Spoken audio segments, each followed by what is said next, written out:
washing tayo at install ng remaining na decals na hindi natin na-install last year.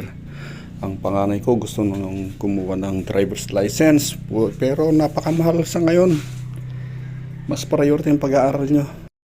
Itong panganay ko is 21 years old na, so nasa edad na siya at qualified ng kumuha ng driver's license. Matagal na siyang marunong mag-drive.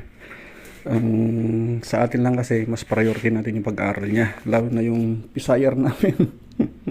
Napakalakas niya sa pagkain, mga idol. Kulang yung 250 na niya, na stipend niya nare-receive niya doon as a scholar. So no choice tayo, hindi, tiis-tiis lang muna. Mapapasaan at makakaluwag-luwag din tayo, makakapag driver's license ka din, panganay ko. So ito mga idol, may mga